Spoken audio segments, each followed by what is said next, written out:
And so now I would like to introduce our presenter. Her name is Haley Lawson, and she is the curriculum coordinator for the California Foundation for Agriculture in the Classroom.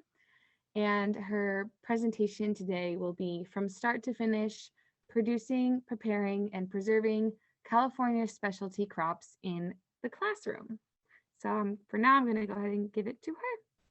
Thank you, Amuela. I appreciate the introduction. I'm going to go ahead and screen share with you guys and make sure that my sound is working.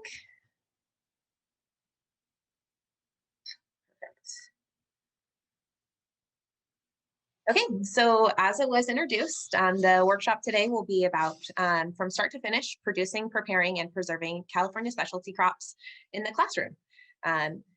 I am very excited to present this curriculum. I joined California Foundation for Agriculture in the Classroom about 3 years ago after previously teaching high school agriculture science and biology.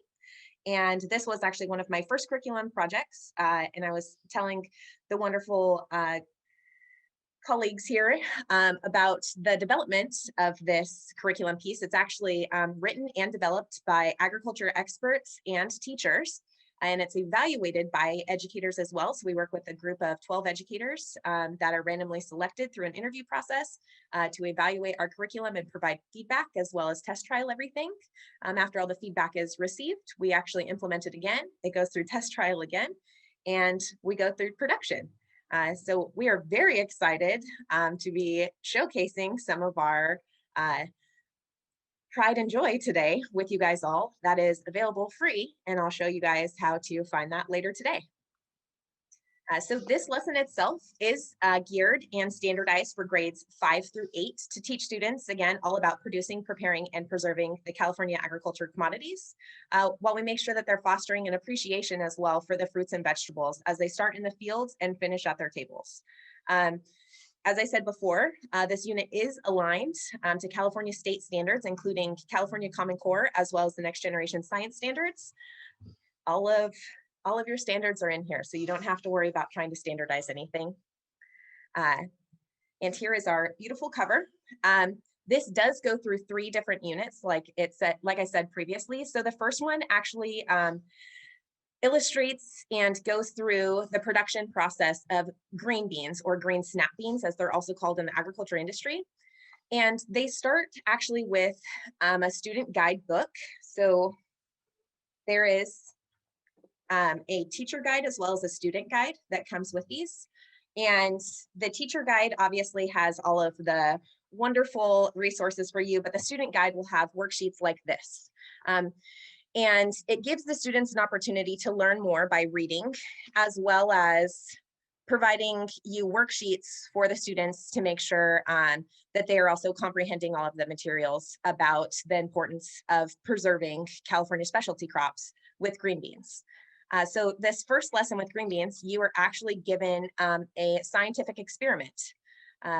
You'll notice that some of these pages, I should mention, are fillable.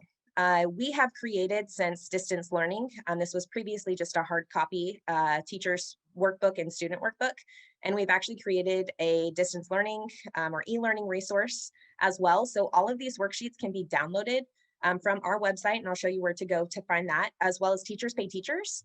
Just download it for free, and you can share them with your students as well, so that they can go ahead and try these experiments at home.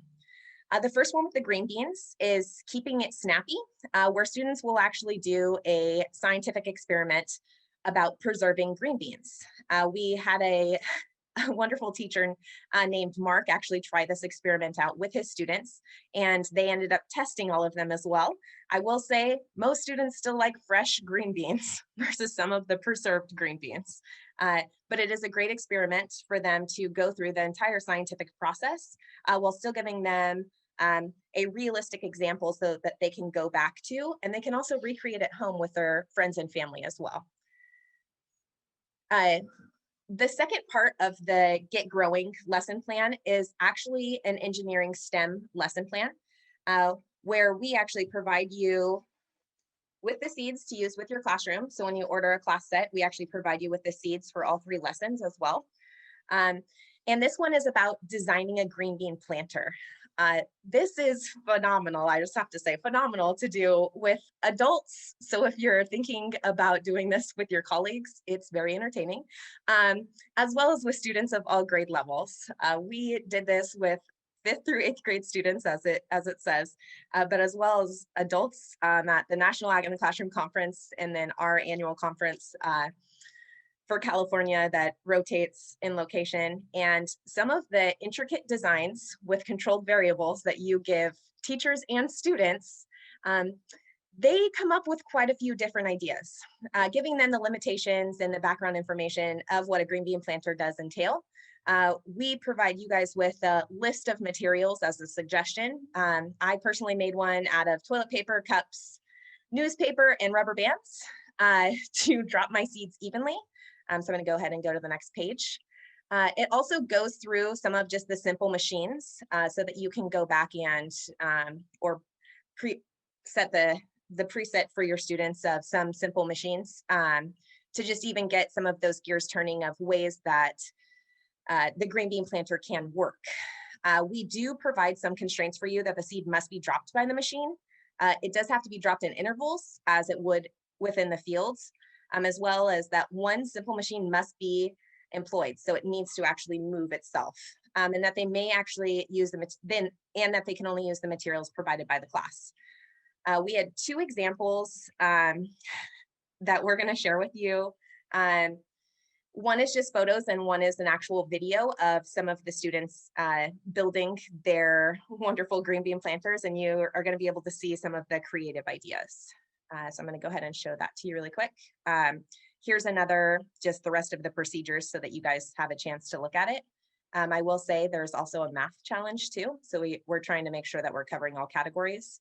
So based on the number of seeds, you can see at the bottom of the screen, there's a little math challenge answer key. There's an entire math worksheet that goes along with this as well, based on the green bean planter activity. I mixed up my slides, I'm sorry. The planter challenge here, this is, you'll see here in a moment, where we actually have the students brainstorm and we provide them with the questions as prompts, as well as designing a group prototype. We do challenge the older students to do this independently. For some of the 8th graders versus the 5th graders, we do ask them to work in groups. We also have them do a design problem as well as our solution. And of course, the most important part, reflection. So I'm going to go ahead and share this video with you of actually a class at Fester Charter, which is down in SoCal near you guys.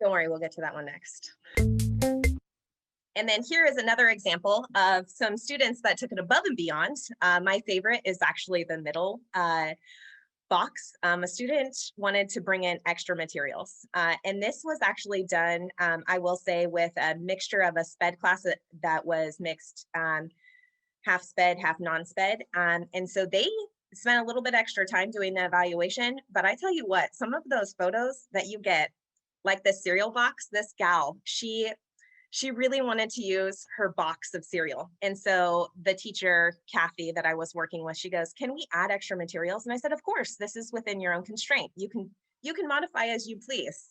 And this young lady here right in the center made a walking planter that dropped her intervals of green bean seeds so efficiently that they kept it. So it's a little small victory for the students. And you can see some of the other examples. The one to the left of the green, it looks green. That one actually rolls itself and drops the seed. It's a little bit further fetched for the intervals, but it's still dropping within the same spacing. So you can see all of the diversity that you could really do and have the students explore the multiple different planting activities that they could do with this. And then here's that math challenge that I mentioned before. So after they do their entire planting experiment and design, we do ask them to go through a few math questions. And like I said before, in that teacher's guide, you will have the answer key. So I wouldn't share with your students that they can find it on Teachers Pay Teachers, but it is available as well as on our website. And a little fun thing that we made sure to add is our foundation makes fact sheets for every single crop. So we actually have an entire agriculture fact and activity sheet that features over 54 different crops that are grown in California. And so we wanted to make sure that the commodities that were introduced within this lesson plan also had the same exact background material. So this provides you with how green beans are produced, where they're produced in California, the history of them, as well as the varieties that are grown here in California. And we do sometimes feature outside of California as well in varieties. The commodity value, which you can make into further math challenges. Top producing counties, which is always a great conversation for what is locally grown in your area, as well as the nutritional value, which I think we all need to start learning a little bit more about nutritional values. And then on the back side is our activity sheets. So we always have a visual at the very top that could lead to another activity or just a visual example to help students better understand. 7 to 10 lesson ideas to further expand with this information, as well as just some fun facts that you might want to share just as engaging about green snap beans. And we also provide a standardized lesson as well to ensure that we are further expanding the students' knowledge base. And also providing you an additional lesson that you can do with your students. So this one on the page can be done. I will say these activity sheets are geared for kindergarten through 12th grade. So the lessons do vary, but this one does meet 5th through 8th grade standards to make sure that it aligns with the PPP booklet. So you can do a cool little soil experiment with your green snap beans after you have planted them. And with each of our featured commodities, we also worked, we're located in Sacramento, and we worked with local growers and restaurants to produce a short video for each one. So these videos are available on our social media as well as our website. And so here's a short video on our green bean production with one of our local farmers.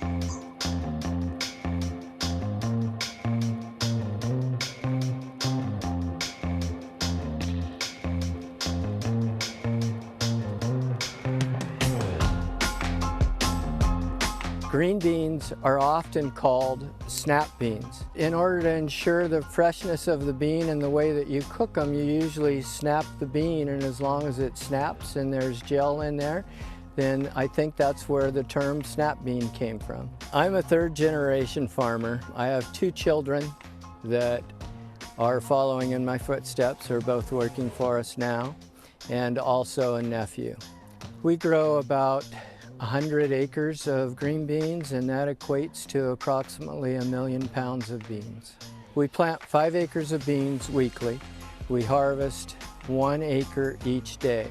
It's approximately 400 boxes a day, and will go for about a 3-month period. The growing cycle for green beans is approximately 60 days. So from the time you put the seed into the ground until you harvest is 60 days. Green beans are harvested 2 ways, one mechanically, one by hand.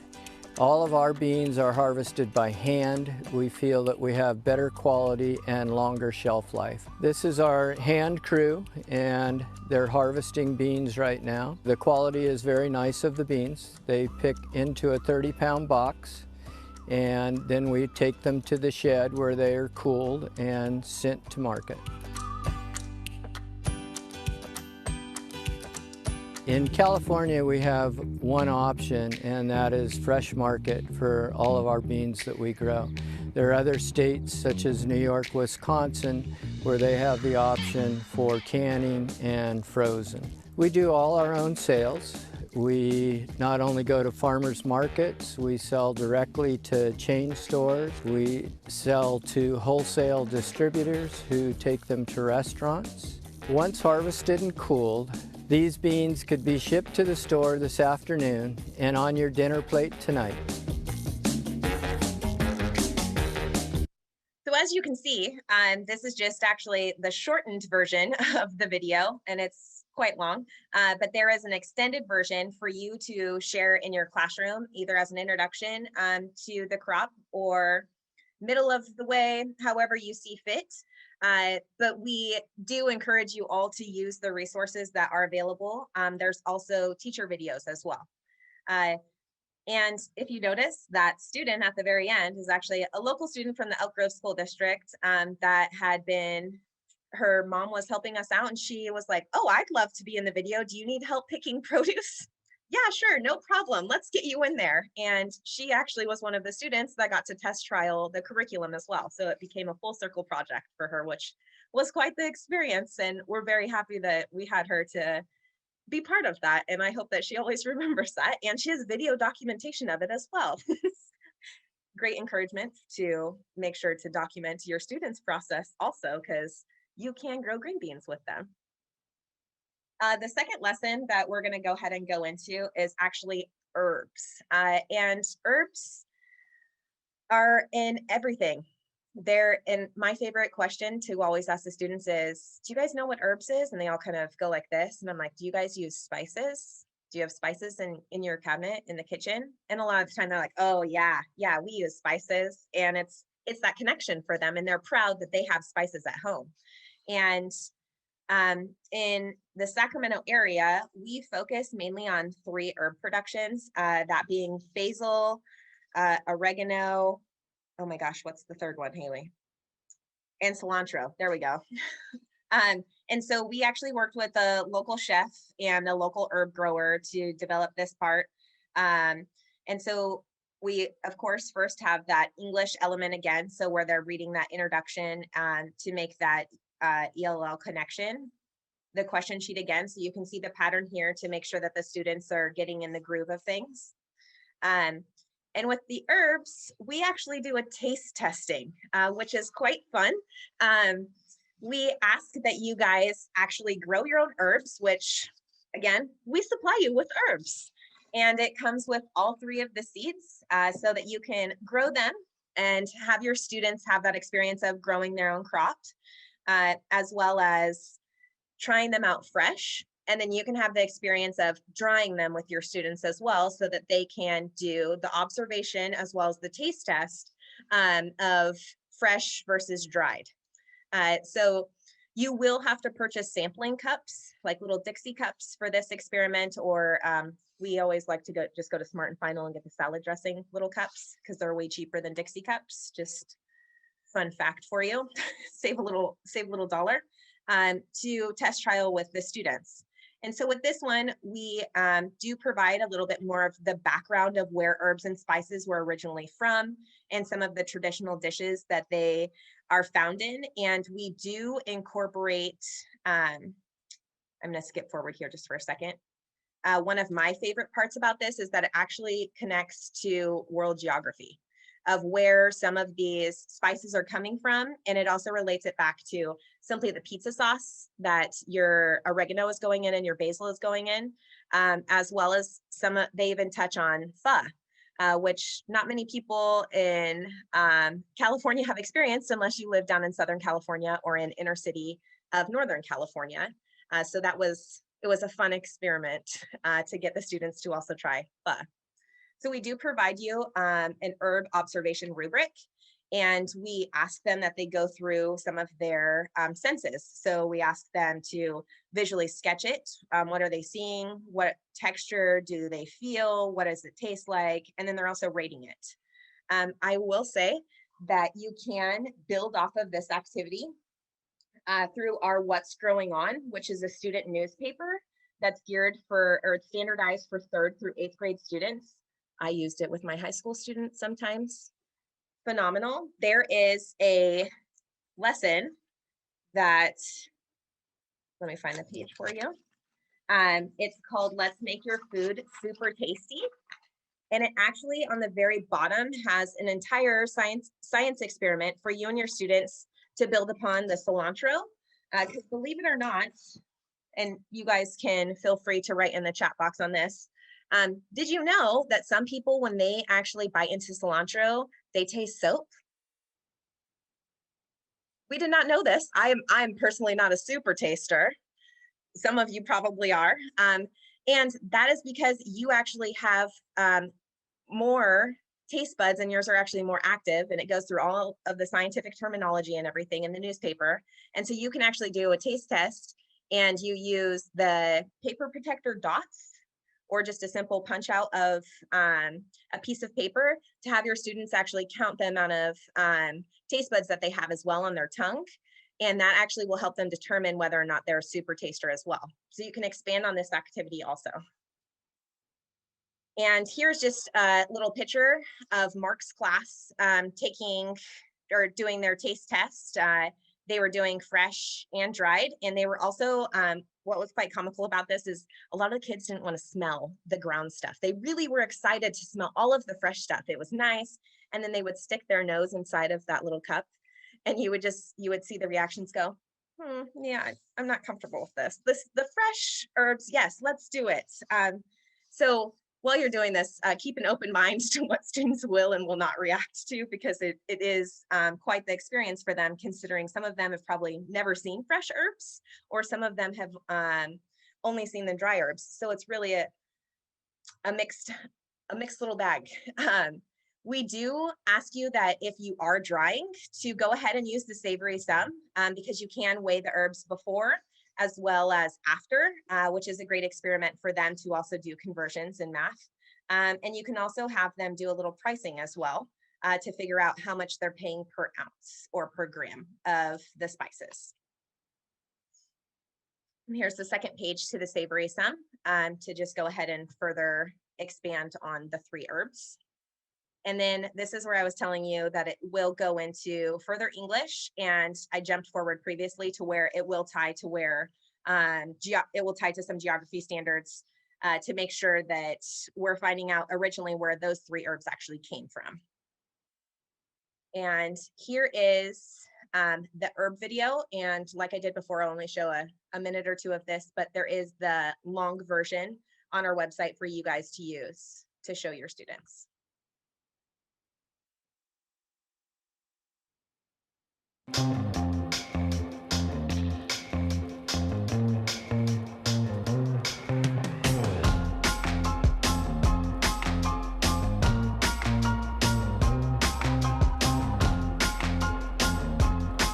I love to grow herbs originally because I love to cook. So now actually my main reason for growing herbs is to bring in pollinators, to use them for medicine making, and I still love to cook when I can. Cilantro is a cool season annual. So we started in March, it grows until early June, it poops out because it hates being hot, and then we started again in September, and it goes until Christmas. So I'm going to be planting some cilantro seed here. And cilantro from seed to when we can sell it takes about 4 weeks. For us, we like to have 5 or 6 seeds so you get a nice little clump of cilantro. Cilantro you grow for the leaf primarily, or you let it go all the way back to seed so that you have seed to use. From 7 days to another 7 days, so 2 weeks, this is what it'll look like. In the herb industry, food safety is an issue, especially when you're looking at keeping your dried herbs or your fresh herbs clean, free of dust. So generally after we dry our herbs, as soon as they're dry, we will take them off the racks and we'll place them in either plastic bags or paper bags or glass jars. We don't need to use a lot of modern technology at our farm. We do use some when we're busy propagating our plants. So we actually have bottom heat in our greenhouses. We actually have a hot water system. So in the middle of the winter, when we're propagating our herbs, we can start seed and we can start cuttings, and we can keep the soil temperatures at 70 degrees. Over the last dozen years or so, kitchen restaurants have become very much the rage all over Northern California. So we get a lot of people that come out here to buy their spring and summer herbs and then come out again in the fall to do it the same thing for the fall and winter. Good morning, my name is Patrick Mulvaney. Welcome to Mulvaney's Building and Loan. I was never very good at school, but what I was good at was tasting things and putting them in my mouth. And so whatever varieties people bring in, we taste them. And then we put them in our head and think about how best to make a dish, to bring the food directly off the farm and come into the restaurant and have them on your plate. That's really the essence of farm to fork. And the other truth is that... I'm gonna pause here just for 1 second. How many different topics did the two of them just touch on that you could expand on? I noticed pollinators. Statewide, we always need pollinators. Technology. Hello, folks. We love technology, especially in the agriculture industry, and all of the innovations that we can do to further help feed our worlds. Just a little side note, we also are partnered with the Canada Agriculture in the Classroom and Nutrient, who developed an entire program called Journey 2050. It's journey2050.com. It's free, completely aligned to standards for 6th through 12th grade. And it talks about all of the ways that we can feed the growing population of the expected 10 billion people by the year 2050. And technology, there's an entire lesson plan and everything about all of the different technology and innovations that are actually needed in the agriculture industry. And it's worth exploring. I present on it also, and please check it out. It is worth all of your time, and it is completely self-explanatory. There's a game that goes along with it too. If you haven't heard about it, check it out. And the last one that Patrick mentioned, and I'm sure that you guys heard it, was that he was never very good at school. But he was taking that skill of loving to taste things, and he made that into a career. And I think that's a big ding, ding, ding, ding, ding, ding, ding for so many kids, because a lot of kids are struggling right now. My nieces and nephews definitely are struggling with distance learning, and they're trying to get back into the classroom themselves, but they know by hands-on experiences that they can still learn. And so I think Patrick, as a living, breathing example of success, is a great example to show children that we can take a skill that we, and a passion that we truly love, even if it's tasting food, and make it into a career. So I'll get off my soapbox on that one now, but it's truly beautiful, the little connections in this video that can develop into further conversations with your students. And yes, it's okay to go off on tangents as long as they relate back. You can always bring it back, but it's good for them to think about those outside perspectives of where they could go with this. And then the third lesson that we're going to talk about today, that again, I encourage you to do with children and adults. And if you have a pretty good staff on hand, I definitely encourage you to try to do the bell peppers lesson with them. Preserving the powerful pepper. It's absolutely my favorite of this one. I am a big foodie, if you can't tell already. And this one, again, we do provide you with bell pepper seeds to go ahead and get them started in your classroom. But the big push on this one is actually about the importance of probiotics. And many kids think probiotics. One of my favorite questions when we're evaluating this is we ask students, we give them multiple choice questions of what is the source of probiotic? And we obviously give them some right, some wrong answers. So we said preserved foods, peanut butter, oranges, yogurt. And you would have been mesmerized of how many students said peanut butter is a probiotic. And so in this, we do pre and post evaluations, I should say that. So by the post evaluation, they were all like, bell peppers, preserved bell peppers, we know this, it's a probiotic, as well as yogurt, because they finally made that connection. So this one, they will do an entire analysis of the bell peppers themselves, but they also will preserve bell peppers with you guys at home. Or in the classroom. So you can, of course, do background information by using those fact sheets. The fact sheets are within each lesson, or you could order the big chunky booklet that has all of them, that also has the bell peppers in it. And it is in alphabetical order, so I'm going to flip to it real quick for you guys. So bell peppers, again. And this one actually has an entire lesson of math analysis of how to sort your salsa, since a lot of bell peppers are used in some salsas. And another big one on this is, like I said, is actually preserving them. So we do ask, and I will just say this, that the adult makes the brine, unless you have a very trustworthy group of kids that you trust to make brine. We do provide a brine recipe of both sweet and sour. So your students will be trying out both sweet and sour bell peppers. I cannot reiterate enough, please try this with adults. It is hilarious to see them try new things. And we took it a further step, and we also ask you guys to also do fresh bell pepper tasting too, because a lot of bell peppers, I don't know if you guys know this, but green turns into red. Most folks don't know that. So a majority of bell peppers start as green. The yellows are their own variety. And another fun fact that we liked to go ahead and do Mythbusters on was the fact that bell peppers are male and female, and there's no such thing. It's just based on the pollination of whether it's a 3 or a 4 on the bottom, and that's it.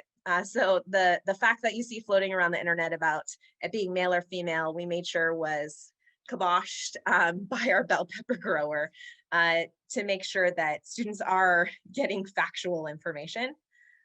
This one is down from Kathy's class, where they were first learning about the probiotics, and she took on the adventure of making the brine with her students and made an entire math lesson to convert the recipe to their own serving sizes, which I thought was super stellar. And the students actually had the opportunity to cut the bell peppers. This is pretty scary for most folks. I'll just say that. Watching students cut anything with a sharp object, it's pretty scary. I will tell you, butter knives will cut a bell pepper. We have learned butter knives will cut a bell pepper. So if you are a little bit nervous, provide them with butter knives and tell them to push a little firmer and it will all work out. But you can see that Kathy definitely let her students use a knife. And they actually did all different colors to make sure that they were getting a variety of all different flavors, because they did a fresh tasting of the green, the red, and the yellow, and the orange, which do all have different flavor profiles. A green bell pepper are the sweet ones. So those are my favorite to just bite into like an apple. How many of you have ever bitten into a bell pepper like an apple? Probably not many. Oh, yes, I see a few hands. So again, this third lesson, it follows suit to where it has that English incorporation of the article of where it actually becomes sweet to heat, which is my favorite little slogan that they've ever have incorporated, that green pepper does start as sweet and it eventually does turn to heat by the time it turns red. And those, have you guys ever seen the ombre peppers? Like that they're green and they're right in that transition that have a little yellow, orange, or red. If you get those are the sweet and tangy ones that you just want to slice and grill. So that's also a good little taste test for your students. Again, the fillable that you can find on Teachers Pay Teachers, as well as our website for reading comprehension. And then this one is Pass the Pepper. So it's a little bit of a different activity of how to actually use an active voice.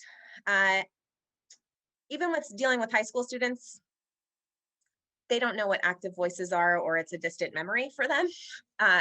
So it's always good to make sure that you are always following up with any type of cross-curricular that we can do. Let's incorporate it. So that's why there's this Pass the Pepper, to make sure that they're using the active voice versus that passive voice. And here is a little background information for the students that also, again, comes with that worksheet about the importance of probiotics. Also, some other types of probiotics. I personally love kimchi. I'm a big foodie, so kimchi is definitely something I've made at home. It's also something that you can make with your students as well. I would avoid the kombucha. I always say it wrong. I know, sorry, it's tried and true in my brain. And so that one is a little bit more difficult to try to do with students, but we have had a high school class go ahead and try it, and it did work out, but they did have their own fermentation caps that they were already experimenting with that they had purchased online. Again, another English worksheet for you to go ahead and have those students fill out after they've read their probiotic pack with a punch. And lastly, your pepper brines. This is where I asked you guys to go ahead and make these at home, or if you are going to have your students make them, make sure you're watching with a careful eye. The brines, I will say, if you do not follow to suit with the recipe, they turn out funky. There's no other way to say it. They turn out funky. The sour one is definitely spot on for what you would almost use for pickles. So if you are interested in making pickles, it's also something that you can use for pickles. Or we do actually have, in our fact sheets, again, we do have one on cucumbers, which I will show you. Pickling cucumbers. And it has the entire recipe for refrigerator pickles, which I have tried. They're delicious. Definitely encourage you to try both recipes. I kind of want to try the pickling on the peppers. And the sweet pepper brine is definitely your sweet pickles. It's not my cup of tea, I'm sorry. If you're a sweet pickle person or a sweet pepper person, you will see the kids definitely pick a sour or a sweet, and I'm with the kids on the sour side. And it does go through a step-by-step process that has been approved by our Master Gardener friends over at the University Cooperative Extension Office to ensure that we are going through food safety protocol correctly. Another great sidebar to do with your students is food safety, and we do have a food safety unit available on our website that you can download for free as well. And it does go through even some diseases that you can get from different foods. But this does go through, like I was saying, the step-by-step process of how to properly create pickled bell peppers, and to ensure that you are doing the day-to-day process so that bacteria is not growing. I also always encourage teachers that are using this at home or with their students distantly to also link the ball, the jar's ball, their website as well, for any of their curiosity about further pickled or preserved foods, so that they can go off on their own tangent versus you going off on tangents about different pickled foods. And then lastly, here is that bell pepper video, which is, there's some drone footage, so you can talk about that technology again, but it will make you a little seasick at first, just to let you know. Come on, mouse.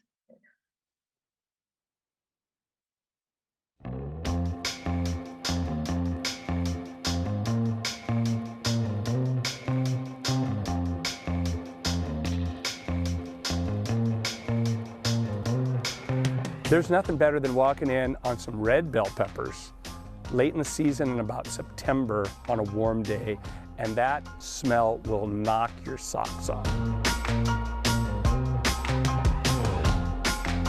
We start planting peppers in March. We'll continue to plant them all the way into June. We're trying to time them so that we can go ahead and harvest them for the processor. The processor only has so much capacity, so much room to take peppers. So we end up having to plan our life, our harvest life, around what the processor can take. Now, all the peppers start off green. Based on the variety, as they mature, they're either going to become red or yellow. And that takes us about 140 days to bring it to harvest. As we're approaching harvest, we start breaking a lot of fruit. A green bell pepper will be looking like this, where the seed is white on the inside. As it comes to ripen, the seed starts to turn brown.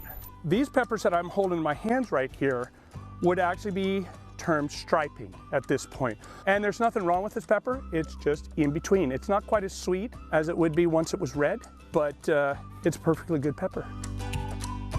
Fresh market peppers, they're all hand-picked. Here though, where we're doing processing peppers, we try to pick everything with a machine. The machine will have maybe 14 people on it to do the hand sorting, and we'll move through the field. The plant will be uprooted, shaken, and then the foliage will be separated from the peppers, and the peppers will be put into bins and hauled off. These peppers here actually do not end up in a grocery store, in a produce stand. These are all going to be processed. From here, they're harvested into bins.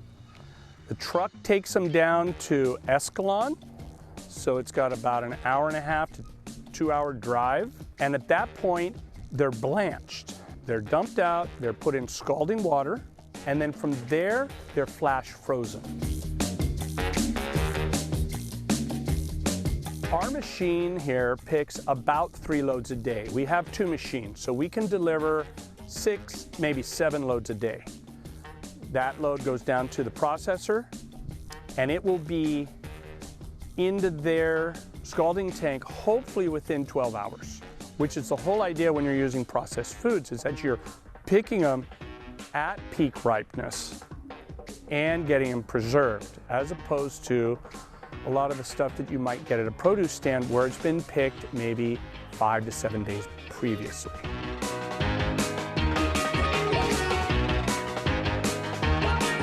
We use a significant amount of current technology when we're growing peppers. We keep our beds clean through the winter and then come in and put in shallow drip tape. What I really like about agriculture is the challenges. The challenges not only of...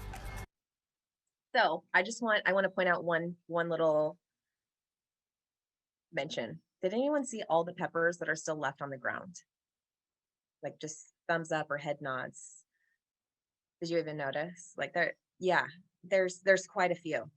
If you've ever heard of Imperfect, the small little commodity company that only they go through and they buy the non-standardized fruit and vegetables, and you can buy boxes of them. You can get commodity boxes. Sweet, I see a lot of thumbs up.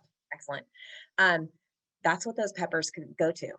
So we were like, okay, that's a lot of food waste when we were filming this, because we actually went out and worked with a local videographer. So another great pathway to share with students. And we were like, okay, what are we doing with all this produce? Because we have a lot of homeless here in Sacramento, and I previously used to live down near LA, and so the homeless population was very prevalent and real there. And so my brain goes, okay, where can I give all of this free food? All of these peppers that are just going to sit in the field. So this farmer was not partnered up with Imperfect before we met him. And so we were so ecstatic, like through the roof, that he is now with the Imperfect company, and that a lot of those bell peppers are going to be going to families. And Imperfect also donates a lot as well, if you guys aren't aware of that, but they do donate a lot. And so it was very interesting to see that they only want those prime green bell peppers, and where his bell peppers are actually going, and you'll see that in the full version of the video that you share with your students, is they actually get topped. So it's just the bottom of the bell pepper, and they're actually the stuffed bell peppers that you buy at Costco. So, just your stuffed bell peppers that are filled with either a vegetarian mix or a meat mix. They probably came from Davis, California, and they're probably packed in Escalon. So just a little fun California fact to share with your students, that if they're buying frozen bell peppers that are stuffed from Costco, it probably comes from right here in California. So where to actually find these wonderful little resources, your single teacher booklet, as well as you can get 30 copies of the student workbook, and that will come in a shrink wrap set. If you have more than 30 students, awesome, let us know, and we will be happy to send you more than 30 student copies. We had a 6th grade teacher that had 120 students. You get it. Send each one of those students a workbook, and we will happily send you 120 of them.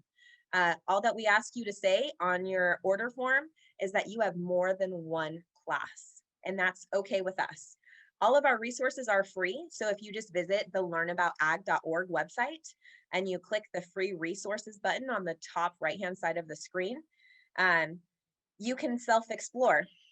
We do have, like I said, the What's Growing On newspaper as well that has those extension activities, and that you can order class sets of as well, or you can order them to even send home as just reading materials for your students, and those are all free as well. That food safety booklet that I was sharing, also, you could order class sets of that also. And when you do order the PPP set, like I said before, you do get seeds. If you are ordering more than a class set of 30, you will be sent more seeds as well to go ahead and compensate for your students, to ensure that everyone gets that growing experience, as well as the producing, preparing, and then they're preserving, hence the title. We're pretty big on catchy sayings over here. And then I would definitely encourage all of you to go ahead and get the fact sheet booklet so that you can further expand on some of those activities. And then we do have a little booklet called Ag Bites, which is another just great one-off activities that only take less than an hour. And there's one on ag transportation, and where students are creating the universal crate box. And you can actually do experiments of how to ship your produce and the damages that could or could not happen based on how you're preparing your cargo ship. So if you do have any questions, comments, concerns, feel free to go ahead and reach out to me directly at haley@learnaboutag.org. Or if you don't remember my email, you could always just email info, or just go to our website, learnaboutag.org, and you can go ahead and just click contact us, and I will be sent any curriculum questions. And as I mentioned before, definitely check out that Journey 2052. If you are big on food and food preservation, as well as feeding the growing world population, that Journey 2050 program is free, and it does have that game extension, as well as an at-home version called Farmers 2050, where students can kind of play similar like Farmville.